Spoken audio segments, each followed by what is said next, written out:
Hello and happy Friday. I hope you guys have a great weekend planned out for you. And I want to say thank you very much for starting it here with me today. Now, today we're going to be looking at one of the last two mecha in the Gokaiger minipla line. We're going to be looking today at Gao Lion from GaoRanger. That was Wild Force here in the US. So we're going to be looking at it in just one moment. It does have two different forms that it combines with Gokai-Oh in. We'll get Gao Gokai-Oh and Shinken Gokai-Oh. Shinken Gokai-Oh is a reference to Shinkenger, which is a series of minipla I would love to get my hands on, and I can never find. Tear of sadness. Anyways, guys, again, thank you very much for being here today. Let's do the internet stuff. Go ahead and leave a like, a comment if you so desire. And if you're new here, go ahead and subscribe. All that stuff. So let's go ahead and get started. Let's get to the table. Tom's here with his toys. He's here to play. Let's go.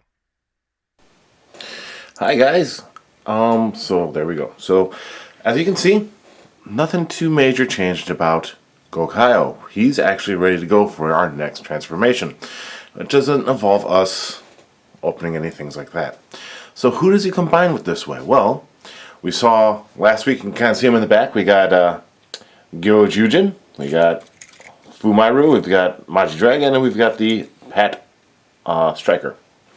Well, this time we're going to be looking at another dual reference buddy. This is Gao Lion from GaoRanger, or Wild Force as we called it here in the States. Kind of cool. Big old front legs, tiny little back legs, weird tail. Kind of like got jets here.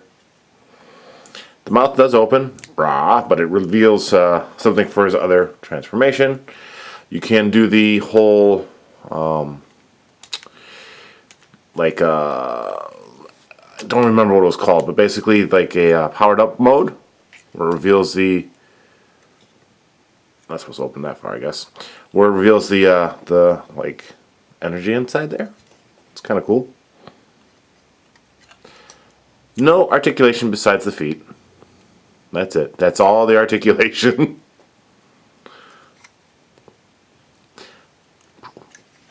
Got nice green eyes. There you go. He's a metallic green for that paint. So he does combine, like I said, with Gokaiger here to make Gao Gokai-Oh. To do that, first step, we actually need to remove this. And then remove the legs. Okay, now, next, attach Gokai-Oh to the come off you. Alright. It's gonna fight me the whole time. I actually haven't I did this when I first put the set together, Gao Gokai-Oh, but I haven't done it since, so there we go. So we're gonna kinda get to see it together again. There we go. And this is Gao Gokai-Oh. He rides the Gao Lion into battle.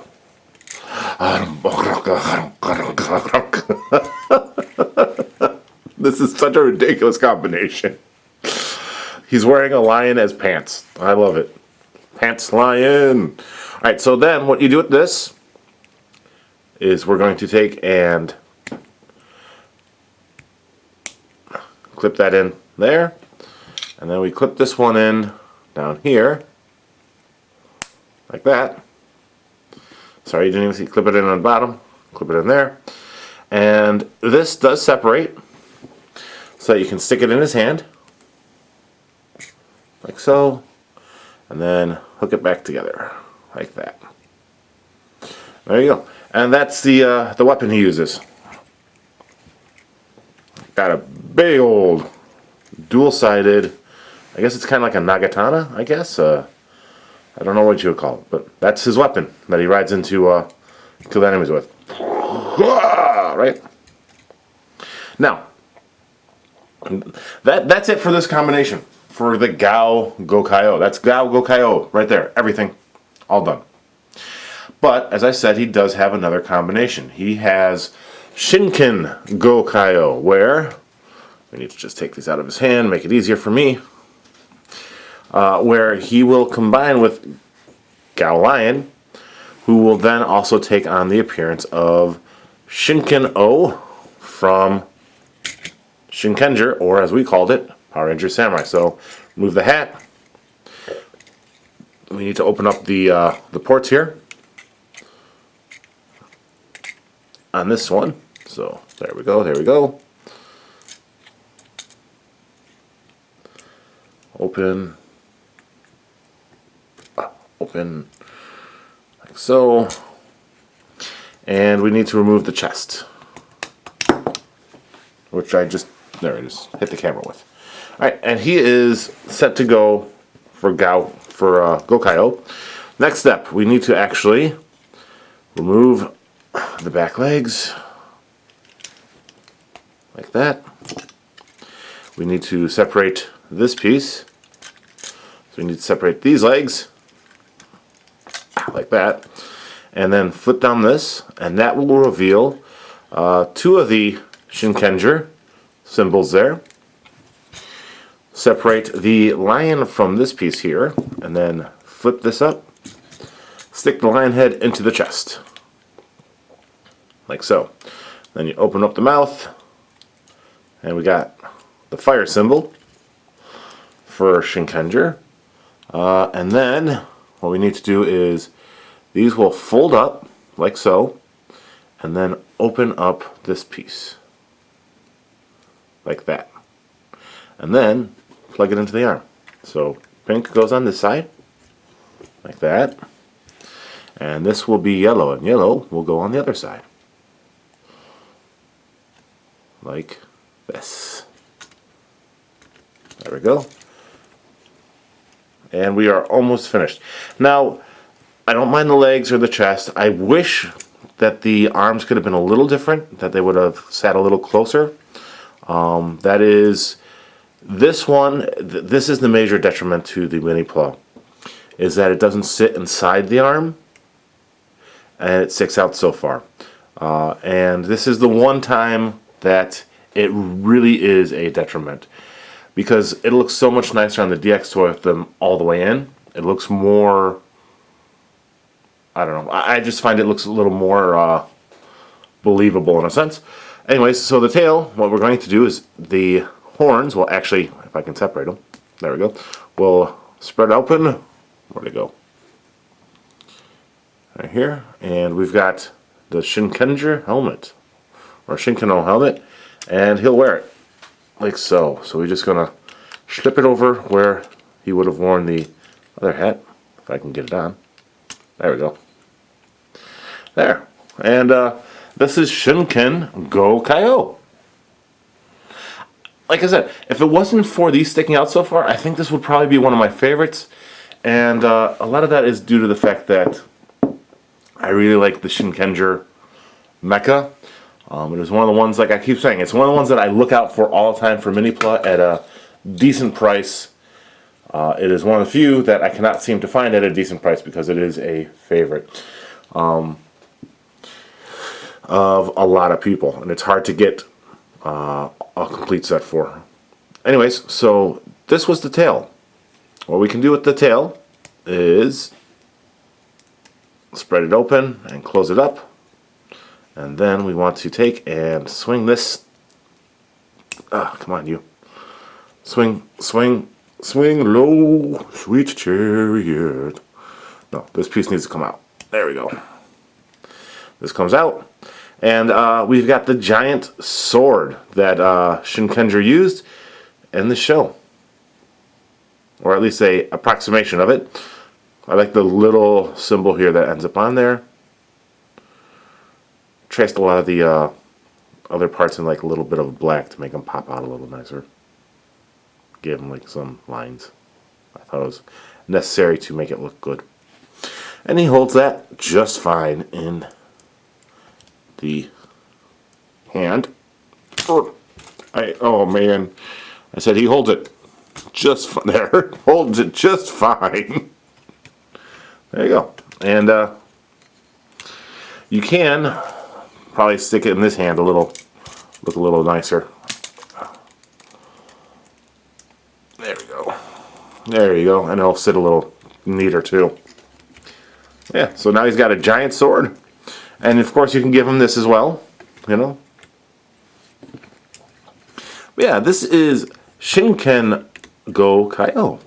And if it, like I said, if it wasn't for these sticking out so far, this would probably be one of my favorites. I've always, like I said, I've always just had a thing for Shinkenger. I've always liked the mecha. You know, they are. The DX toy for Japan is a lot nicer than the DX toy for the States. The DX toy for the States, they just go from animal to Zord mode, but the Japan one would transform. Like the Pink Ranger here is a turtle, and the turtle will close up into like just a little circle. The lion could be was a shape, and you know they were all different shapes that would open up like origami, and I really liked that. It was like I don't know. I think not having the U.S. toys being able to be shaped and then folded out and all that kind of stuff, and to make the Zords these on their own and not just the major mecha, I think that was a bad move. I think part of the whole appeal for me is, like I said, the origami aspect. So I really wish I liked this more. It's just this right here, this. Otherwise, I would love this. I wouldn't display it that way too often because he's got just legs off to the side. But I like the helmet. I like the overall appearance. It's really fun. It's really cool. Just sticks out a little too far on the minipla. That's my only complaint with the minipla on this one. Otherwise, excellent. It's got knees still in this mode, so it doesn't lose any posability, which is cool. I think that was really cool that they managed to pull that off too. The helmet, let me get a closer look with his face in the helmet there. There you go. Very cool. You know, very samurai-esque, of course. But yeah, I think overall this was a very well done homage. Even if the minipla doesn't pull it off as well as it does with the DX toy, and of course never as well as in the show. Well, yeah, very cool. We only have one more mecha to look at, and then we'll actually be done with Gokaiger. And then we'll start a new series. I don't know if we'll do a Transformer, or if I'll just go right into the next minipla series, but hey, we'll get there. So next time, we'll be looking at this guy, McCulkin. So until then, thank you very much for hanging out, everyone. I hope you have a great day, and we'll see you next time. Bye.